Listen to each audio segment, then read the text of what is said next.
win it. Sunblazer and Accelerator and Dance Heroes won the million. It's a great privilege to be able to stand here today and be able to win our third Magic Millions. I think for me it's an important carnival because I mean the Magic Millions was where I was able to probably ride my first feature winner on Sunblazer many moons ago, and I suppose the satisfaction of being able to have the horse as a young yearling, break it in, educate it, get it to the race and then win the Magic Millions when it did at my age. I thought it was it's just something that's always been very sentimental to me. Back then the prize money that was on offer was huge for Queensland racing, so obviously all trainers were eager to get a 2-year-old into the race. Union kicking again and Skomask in the centre. Sunblazer, Skomask, Pacific Union. The night before the Magic Millions, I remember he pulled me aside and he said, "Son," I remember this very clearly, he said, "It's the biggest race you've ever ridden in," he said, "and you're riding against the big boys," he said, "Don't go giving them any quarter." So I remember that vividly, and I thought to myself that night going to bed, I got a bit excited, and the next day I certainly didn't give a quarter, I can tell you. Sunblazer in front, he's drawing clear close to home and he'll win it. Sunblazer. Jockey Chris Munce was ecstatic on return to scale, as was trainer Eric Kerwin. There's Accelerator too. Accelerator.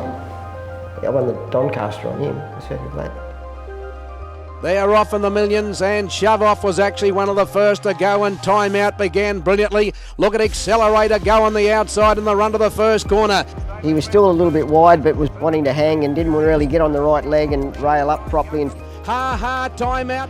I was a little bit concerned mid-race, but certainly at this stage here when he was able to get off and start to stretch his legs and lengthen stride just before the corner, I started to get more confident then because he was able to let down and hold on really well.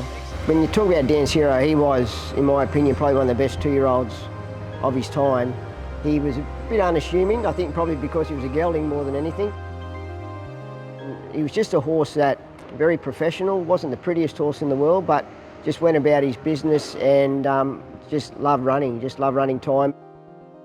In the straight and Dance Heroes clear. Here comes Not a Single Doubt, Marie Madeline and Oratory. Could never get past him. That was just him. He had a great will to win this horse. Just a great passion. Hero is still the leader. He used to just break their hearts because they couldn't go with him, but he could sustain it for a good 1,200, 1,300 metres.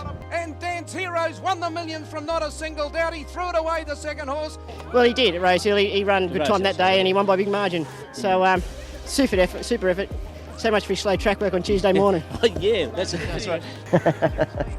Gay must have thought I didn't do enough on him on Tuesday, but he come out and won anyway. 2 years in a row. You only hope to win 3 Magic Millions, Chris. How does that feel? Yeah, it's a good thrill. It's a great honour, and it's not something I've set out to try and do. It's just the way that the cards have fell, and I've been lucky enough to be able to win 3, and probably could have been 4. So, you know, if I can emulate anywhere near that as a trainer, I think I'll be going quite well.